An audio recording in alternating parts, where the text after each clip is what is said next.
सोलापूर महानगरपालिका निवडणुकीसाठी शरद पवारांच्या राष्ट्रवादी काँग्रेसनं 20 पैकी 6 उमेदवारांची पहिली यादी जाहीर केली आहे। आगामी महापालिका निवडणुकीच्या पार्श्वभूमीवर महाविकास आघाडीकडून आता उमेदवारांच्या याद्या जाहीर केल्या जात आहेत। सोलापुरात शरद पवार राष्ट्रवादी काँग्रेस पक्षानं पहिली यादी जाहीर केली। सोलापुरात राष्ट्रवादी काँग्रेस शरद पवार पक्षाला 20 जागा मिळाल्या आहेत। पहिल्या यादीत 6 उमेदवारांची घोषणा करण्यात आली। यामध्ये माजी नगरसेविका सुनीता रोटे यांना पुन्हा संधी देण्यात आली।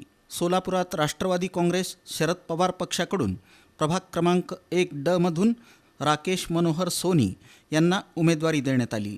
प्रभाग क्रमांक 8 अ मधून मोहम्मद नकीब हासिब कुरेशी, प्रभाग क्रमांक 17 क मधून बिस्मिल्ला शिकलगर, प्रभाग क्रमांक 23 अ मधून सुनीता रोटे, प्रभाग क्रमांक 26 अ मधून नागिणी इरक शेट्टी, तर प्रभाग क्रमांक 18 क मधून अंबादास सोमण्णा नडगिरे यांना उमेदवारी देण्यात आली आहे। याबाबतची घोषणा राष्ट्रवादी काँग्रेस शरद पवार पक्षाचे शहराध्यक्ष महेश गादेकर यांनी केली।